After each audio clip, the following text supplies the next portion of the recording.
The Shapes and Stickers update, aka the 10.7 update, released on the 23rd of January 2024 and is the first update of 2024. This video will be a comprehensive deep dive on the 10.7 update. Let's start off with the round pool. This is the second postseason update in which they didn't unvault any Unity made maps. However, Minitonic would add rounds made by the community into solos, squads, and duos. Solos had 56 maps, 54 of them being made in Unity, and 2 of them would be rounds made in Fall Guys Creative. Those rounds being Rotation Station and Ruta and La Silva. They will get added near the end of the 10.6 update or on January 16th. Squads had 58 maps and no player-made rounds, and duos had 52 maps and again no player-made rounds or creative maps. This will change, however. On February 1st, Minitonic would, for the first time ever, add creative maps to both squads and duos, those rounds being Rotation Station and Ruta and La Silva. So that brings the map count to 60 in squads and 54 in duos. You'd think that'd be everything. However, on February 21st, they would add 3 more player-made rounds to solos, squads, and duos. The maps of question being Canyon Sunrun, Winter Disco, and Satellite Sprint. Now here's the final map count. Solos has 59 maps, squads has 63, and duos has 57 maps. We currently have 5 player-made rounds in the core modes. And oh yeah, Casual Rumble, I almost forgot. On January 23rd, they would add Skyline Stumble, Ruta and La Selva, and Rotation Station to it. And throughout the update, they removed 5 maps, those being Jump Club, Some Fruit, Jump Showdown, Rollout, and The Swiveler. In total, it has 41 maps. On February 1st, Minitonic vaulted the finale version of Jinxed for some reason. The regular map will still be available in squads, you just cannot get it as a finale. According to people on the internet, Cosmic Highway is seemingly fixed, so I'm shocked to see it not in the game, especially since they added the space background in creative, so I was hoping to see it back. They also seemingly fixed Egg Scramble and Egg Siege as well. I believe Hoopsie Daisy isn't broken since you can get it in LTMs, but is not present in the core modes. Wouldn't be surprised if Minitonic wants to unvault at least 5 to 6 maps, as it seems like a big deal, but I along with everyone else wouldn't have cared if they only unvaulted 3. Just unvaulting Cosmic Highway would have been huge, but it is what it is, I suppose. Fame Pass 8, aka the Scales and Tails Fame Pass, is most definitely a Fame Pass. Fame Pass 8, released 1 week before the 10.7 update, do correct me if I'm wrong, is the first time a Fame Pass has been released before an update. Most of the passes were released after an update has been live, but never before. This is seemingly the first Fame Pass to not give out any costumes for free, and while on the topic of firsts, this is also the first pass that has you needing 9,950 fame in order to reach the next level. This starts from tier 11 and lasts till tier 39. Once you reach 40, it then goes back to the normal 7,920. As for alternatives, which you can earn after reaching tier 40, the Gorilla Peel costume has 2 alternative skins. The Perfectly Fierce costume also has 2 alts. The Gentle Giraffe skin unfortunately only has 1 alt. Snaky Snack has 1 alt, and finally the Majestic Roar costume has 2. Minitonic will make trailers showing off their Fame Passes and have done so since the Warriors of Light Fame Pass. However, this Fame Pass didn't even get a trailer, which is a first. I find that really odd, not gonna lie. The No Monkey celebration was also bugged when the pass came out. What's weird is that when previewing the celebration, the skybox is different than when you actually have it equipped. At the start of the update, the preview for patterns was broken. We'd see a black square, although this bug was present in the store as well. Let's talk about things they added in Fall Guys Creative. They added shapes and stickers. 5 shapes or primitives were added, those being sphere, cone, equilateral triangle, pipe, and torus. Those spheres, equilateral triangle, and cones have sub-objects, those being the hemisphere, quadrosphere, and octansphere. Cone has 1 sub-object, that being pyramid. An equilateral triangle only has isosceles triangle. Stickers are objects that allow you to spruce up your maps and also allow you to guide players. They released 13 stickers, those being star, tick, warning cross, bean phase group, bean phase single, corner arrow, curved arrow, chevron, warning slime, circle, triangle, and square. All the shapes and stickers can be scaled, and while on the topic of scaling, we can scale a whole bunch of objects. In the 10.6 update, the trench could be scaled, but only in the digital theme. However, now it can be scaled in the original theme, along with the digital theme. 21 objects can be scaled in the original theme, and 20 can be scaled in the digital theme. The drawbridge cannot be scaled in the digital theme, even though you could do it in the original. The objects that can now be scaled are sphere, cone, equilateral triangle, pipe, torus, spinning plate, rotating beam, fan, slingus flingus, drawbridge, swinging axe, rotating hammer, pendulum, thick bonkus, blizzard fan, punching glove, bumper, drum, boom blaster, speed arch, and stickers. What's weird is that some objects have different max values. For example, the boom blaster can be scaled up to 7.5, speed arch goes up to 5.5, rotating beam can only only be scaled up to 1.5, Slingus Flingus goes up to 2.75, and the spinning plate goes to 7.5. Enough about scaling. I think I've literally said that word 20 times in the past 30 seconds. Let's now talk about the new colors they added. They added black, 2 shades of gray, and white. Not much to say. I wasn't expecting them to add black, but I'm glad they did. And I'll be honest, most of the objects just look good and black in my opinion. New skybox was added, that being space, and yeah, it's space alright. Tags were something that got added when the update came out, and you could choose from 11. Art, chill, co-op, hangout, hard, long, parkour, practice, prank, puzzle, and quick. Although on February 15th, they added the fall jam tag, which people could use if they wanted Mutonic to feature their maps, but it'll probably go away, or it probably has depending on when you're watching this video. But yeah, they also finally fixed a bug in the digital theme to where when you change the color on the padded beam, it would show the wrong color on the preview versus what you had selected. Would it be an update breakdown if I don't talk about some bugs? This section will cover bugs that I personally found in the 10.7 update, and I will talk about old and new bugs. At the start of the update, people quickly noted that the preview for patterns would be missing. Instead, we were met with black squares. Both the Fame Pass and store had this issue. It did eventually get fixed thankfully, but it was a thing at the start of the update. Before the 10.7 update, the dailies used to have 2 rows containing Showbugs items. The first section would contain Showbug bundles, and the second one would contain 5 full Showbug skins they could purchase. However, in the 10.7 update, that's actually gone. However, that's not the only thing that's missing. In the kudos section, you used to be able to buy single costume pieces with kudos or wearables as they're officially called. However, as you can see here, they're missing. While a minor bug, when I complete my challenges and I'm on the home screen, the challenge board doesn't update. It seemingly doesn't until I go to the tab and switch to a different section, and then it'll update. And while on the challenge board, if I complete my challenges from rounds found in the discovery tab, even though it'll mark the challenges as complete, the Fame Pass won't update. In order for it to update, you'll either have to play a game found in the normal show selector, and once you get to the show rewards, it'll give everything out. Or you could change your game's language, and once you go back to your original language, the Fame Pass will be updated. It seems like you do earn the fame, it just doesn't refresh until you play a game. It's a very minor but annoying bug nonetheless. When in creative, I was playtesting a round I made, and I couldn't publish it. The publish button wasn't working, so I backed out, and when I went to the creator menu, it bugged out and started the test, but I was still stuck in the menu and couldn't do anything. I was able to emote and seemingly move, but I wasn't actually playing the game itself. When the update came out, if you were playing a language that wasn't English, if you went to the locker screen or the locker main menu I suppose, you'd see the text in English. That's how it's supposed to happen. Thankfully, they did fix this with the 10.7.1 update. Now, I do know the discovery tab is currently in beta, so bugs are to be expected, but some of these are just downright game breaking. Sometimes the tab itself just won't work. By that I mean none of the maps will appear, it's just blank. I've had this happen to me only 2 times during the 10.7 update, so it's rare thankfully. I just changed languages and refreshed the game, causing the tab to work again. I've had times where when I use a mouse and keyboard, it just doesn't register my clicks and it won't let me select a map. One time I was playing with a controller and I wasn't able to move, like at all. This only happened on the discovery tab, and sometimes when I scroll, it would skip a few maps at a time. It would do this in multiple rows and not just one. When I entered the discovery tab, the preview images for maps were just red squares. Though this is stupidly minor, it just goes away once you scroll, so it's really a nothing burger thankfully. This bug has been around since the 10.5 aka the tool up update, and it's quite literally game breaking, to the point where Mutonic pulled out all the creator made rounds from solos, and that's the failed to download bug. I've never encountered this bug until now, and from the 10th of February till the 19th, I got this bug 9 times. It is incredibly frustrating. If I was in solos or unexplored adventures, this bug was everywhere. I've had this happen to me a few times, and I'll find a map in the discovery tab and queue up, but the game won't start, and the only way I can get out is to completely close the game and restart. This bug is an old one and first appeared in custom lobbies, and since the discovery tab is basically a glorified customs tab in a sense, it makes sense that this bug carries over. Also, one time I was playing a map that I found in the discovery tab, and it just outright kicked me back to the lobby once I reached the map splash screen. In the home screen, if you have over 1,000 crowns, the crown counter will be misaligned slightly. As you can see, the number 4,500 isn't on the black bar. In the party menu, the text for join chat is overlapping with the text for disabled chat. When I was playing a game of Gate Crash, the music wasn't playing, even though I have music on.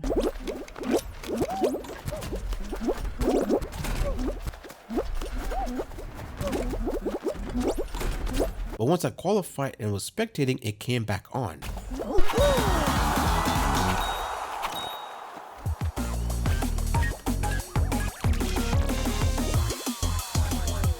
Thankfully, this bug only happened once, but was extremely weird. In Survival of the Fittest, I got Cracker Slam and the tag showed final, but it wasn't a finale nor was the background gold, which is how you can tell if you're in a finale. When playing volleyball, we instantly qualified because the other team didn't spawn in. In some fruit, my random died at the very last second and the fall feed showed us getting eliminated, but it said qualified on the banner, although we did get eliminated shortly thereafter. When you get a creator made round in squads or duos, you don't see the floating icon over your teammate's head. I believe this also happens in squad scramble, but I'm not sure about that as I don't play that LTM all that much. The view names text bug still appears in squads and duos, and the label still blocks the Wi-Fi symbol. The tubular celebration is still bugged, and as you can see, once I'm done previewing it and I go back to the home screen, the lighting on the plinth changed to how it was on the celebration. A really cool bug in my opinion. Unfortunately, when you back out of a show search fast enough, it still causes your game to crash. I play on PC, more specifically the Steam version, so I'm not sure if this happens on the other ports, but I've had this happen to you once or twice on accident and it's incredibly annoying, especially since the game takes ages to start. The bug where it takes a second before you can pick up a blast ball and penguin is still here unfortunately. This section will cover the bugs that you guys commented on the community post I made about the 10.7 update. Let's start off with a big one. At Honeybee3483 posted an absolute banger of a comment, which includes not just bugs but stuff they added as well. I'll read some of them since I covered most of them already. Quote, number 7, scaling spinning disc too big caused some funny stuff on the bean. Honestly, wouldn't mind, keep this lol. End quote. If you scale it to the max and set the speed to like the max speed it goes, it's just really hilarious. I just cannot describe it in words. I should be showing footage of it on screen, you just cannot even move properly. They also mentioned how scaling the Blizzard fan can cause some weird things to happen, although I'm assuming they mean when you scale it to the max or some high value. According to @BuckBundleHT7XE, the game can crash if you spend too much time in creative. They even had a bug where the particles from the start screen can appear while playing a game. It's kind of hard to explain, but thankfully Buck recorded and posted a clip of it on YouTube, so you should be able to see what I mean. Apparently they got it by disconnecting and reconnecting in a specific way. The SS4 maps Mutonic released that previously had the digital theme backgrounds is yet to be fixed, and it still uses the original background. At this point, I just think Mutonic stopped caring about those maps and can't be bothered to change the background. Cosmos Stickville mentions how the first boost on Speed Slider doesn't last as long, and do correct me if I'm wrong, but I believe it's the one on the right side and not on the left, and apparently the clouds in the background on the reward screen is less detailed on the PS5 version of the game. @DylanJom8233's comment is really concerning if true. It seems like if your map has the same share code as somebody else, your map gets overwritten. I'll be honest, a part of me doesn't just believe his comment due to the fact that it should be impossible for two completely different people to have a map with the same share code, but if it is true, that is just super unlucky and unfortunate. @SnakeAttack7278 plays on the Switch version and they noted that in Blast Lantis, the spawners are almost phasing into the ground, and this is something I noticed as well and I play on PC. Now I'll be honest, I think it looks really cool. When Snake Attack loaded into the lobby, the bean made the sound of you releasing the penguin, and the jump showdown bar has a grayish shade to them, which is something I never heard until now. @FGMuffins basically summarized the bug I was talking about in where the challenge board wouldn't update until you go to the board itself. It seems like it's purely visual. According to Shin Yoto KY5ED, if you're in multi-select and try to select an enlarged object or an object that's been scaled that's near the corners of the border, it'll start to lag and you'll move back to where you were before. It can be cancelled out, but it sounds incredibly annoying.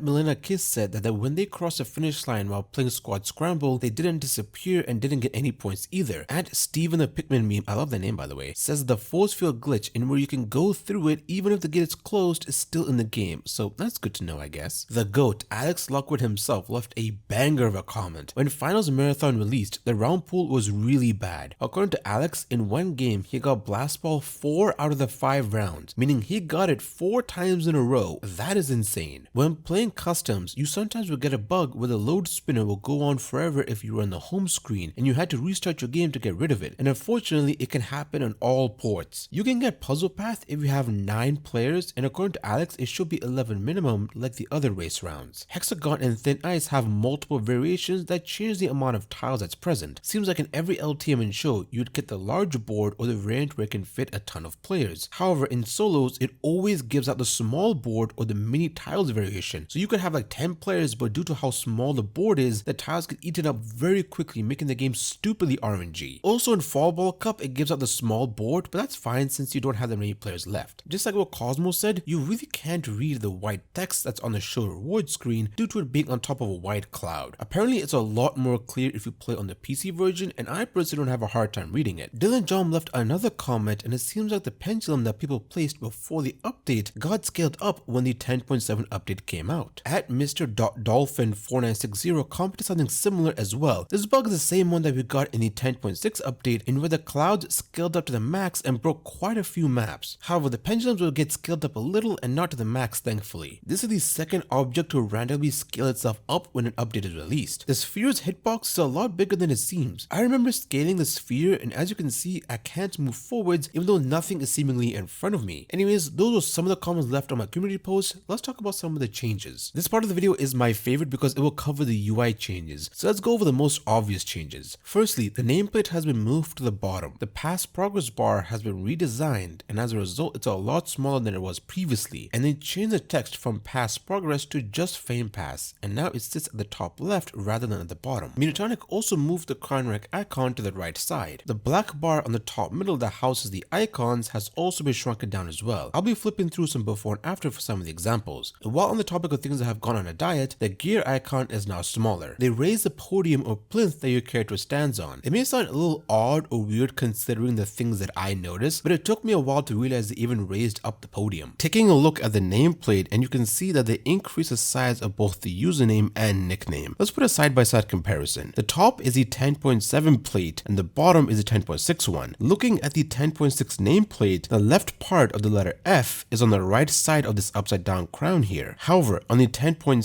nameplate, the nickname has been moved down a bit and the top part of the F is on the bottom middle part of the same crown. Even giving a simple glance at the nickname, you can see that they lowered it. The username can be analyzed the same way but with some tweaks. The letter I is on the right side of the crown on the old plate, but in the new one is covering most of the crown, meaning the size has been increased and moved a little. Looking at the distance from the letter M to this crown over here shows the change as well. All of this useless pedantic analysis is just here to tell you that they increase the size of the font for both the username and nickname. Not sure if other nicknames do this, but I would assume this is a global change, meaning this change affects all nicknames and not just the follow me nickname. In this example, the number 53 has been increased in size and so has a crown on the black bar. If you have less than 1,000 crowns, then the number will stay on the bar, but if you don't, they'll leak out of the bar, just like the example I'm showing right now. The biggest change to the UI is the locker. They revamped it entirely. It's now a 5x5 grid, whereas before it was based on a 4x4 grid, which if you own a lot of costumes like I do, it means now you have to scroll a lot less. This UI was based on concept art that was done by Michelle Vanal, who's currently or was senior UI artist at Epic Games. They would post this to ArtStation right around the time the game went free to play. This UI feels really mobile friendly, don't you think? It looks like you can easily press them with your fingers. I've speculated that they may release Fall Guys Mobile sometime this year or maybe even next year, but I definitely think Fall Guys Mobile should definitely be a thing, and I wouldn't be surprised if it's in development right now, but wouldn't be surprised if this was like a mobile first UI and they say, you know what, let's just release it for all the ports. It's just so when Fall Guys Mobile inevitably releases, the UI will look consistent throughout all the ports. The biggest change to the locker is in the interface tab. The nickname is no longer a long list that you have to scroll through, but it looks like how the nameplate tab used to look like with 2 columns, and now the nameplate section is displayed in the same 5x5 grid format, and I'll be honest, I really like that change. I do find it a little odd how the button to select the nickname is hidden behind the bar. I know it makes sense and it's immersive and all, but I'd rather the button be on top at all times, but that's a personal preference. Something I just realized while making this video is that if you go to the interface page, it takes you to the nickname tab first, whereas before the 10.7 update, the nameplate was the first page it would take you to. And as you can see, it's because they swapped the nameplate and the nickname tabs around. The navigation bar has changed as well. As you can see, it's now been replaced with icons, whereas before it was only text. Overall, I really like the UI changes, and a revamp was something I hoped for and put on my wishlist 2024 video. I think the locker is due for an upgrade. It's mostly been the same since the game's inception back in August of 2020. It has changed in little ways, but I would love to see it reworked completely and with a search bar. Please add a search bar, although I do wish they added a search bar, but at this point I doubt it'll ever be a thing. They also added a confirmation dialog for when you select your costume or whatever cosmetic you're changing and you want to go back, and I'm not gonna lie, it is incredibly annoying. This is one of those things that I wish was in the game when it came out and not added nearly 4 years later. I'm sure most won't mind, especially newer players, but I'm just not a fan of it. Just an extra unnecessary step in my opinion. This is technically UI, but on the show reward screen, and now it shows you how much fame you've earned from a particular round, which I'll be honest is such a great quality of life change. Another thing that's great is immersive merch that you can get on ROUNDPOOL store. We have hoodies, t-shirts, mugs, and more. Use TOR20 for 20% off your purchase. Let's talk about some bug fixes. Izzytorium did make a blog post like they always do, and this time around, there aren't a lot of bug fixes. As I previously mentioned, they fixed a bug in where the padded beam and the digital theme would display a different color than the one selected. In the 10.6 update, the qualification banners and elimination banners were all uncentered. However, they fixed that in the 10.7 update, although the elimination banner is seemingly fixed when compared to the one found in the 10.6 update. However, if you compare it to the 10.5 banner, you can see they increased the size of the font by quite a bit in the shapes and stickers update. What's funny is that Izzytorium put in the patch notes, quote, fixed an issue where beams will lose momentum when jumping on conveyor surfaces, end quote, but it definitely hasn't been fixed. If you try and jump off a conveyor belt right as you reach the edge, you'll just fall straight down. You also feel much heavier when on the conveyor belts. It's almost like you're magnetized to them, if that makes any sense. While the banners were uncentered, they weren't the only ones to be affected. Most of the text in the map splash screen, for example, were uncentered, but that's been fixed as well. A change that I couldn't believe I didn't notice while making this video is that on the map splash screen, they actually pushed the medals a bit more to the bottom. The Discovery tab is still in beta, but Izzytorium added 7 new sections, those being Art, Puzzle, Parkour, Co-op, Prank, Hangout, and Quick. And also, since tags are now a thing, you can see what tags a map contains. This section will cover some of the miscellaneous changes that I couldn't find a place for in the other sections. In the challenge board, they swapped some of the challenges around. Qualify from any round in any show is the 3rd challenge, whereas in the 10.6 update, it was the 5th challenge. The 60-second challenge is now the 4th challenge, whereas it was the 3rd one in the last update. The without respawning challenge is the 5th. Previously, it was the 4th. On February 2nd, I noticed a second Discovery tab, and it gave out the same amount of fame and the challenges were the same. It just reset every 5 days rather than daily. Although when the red envelope event came out, the Discovery tab was gone altogether. And while on the topic of the red envelope event, when previewing the nickname, it's raised slightly high. However, when you equip it, it's placed a little more to the bottom. Here you can see a side by side so you know what I'm talking about. Unbeknownst to me, squads had or has skill-based matchmaking. Apparently it was really bad when the 10.7 update came out, but it's been toned down a little or removed altogether. I'm not really sure. On February 1st, they increased Penguin Pursuit's play requirement from 6-6 to 6-30 in duos, which should help it appear more often, but I personally haven't gotten that map at all recently. They also removed slam scripted time and party time tumble from custom lobbies, even though those rounds are in the game. And speaking of customs, they completely removed the Discovery tab, which makes sense since we have the Discovery tab now. Izzytorium would add casual rumble, extreme solos, squads, and duos to customs. They also added Scala Stumble, Rotation Station, and Ruta and La Selva to casual rumble. However, Satellite Sprint, Canyon Sunrun, and Winter Disco aren't in casual rumble yet, or they weren't added in the 10.7 update. They are currently only in solos, squads, and duos. In the store, the Teenage Mutant Ninja Turtle collab actually changed a little bit. Well, more specifically, the Sewer Squad. As you can see here, the nameplate and nickname are actually displayed in this sort of stacked format. And if you're using a controller, you couldn't actually select the Sewer Squad. If you tried to select it,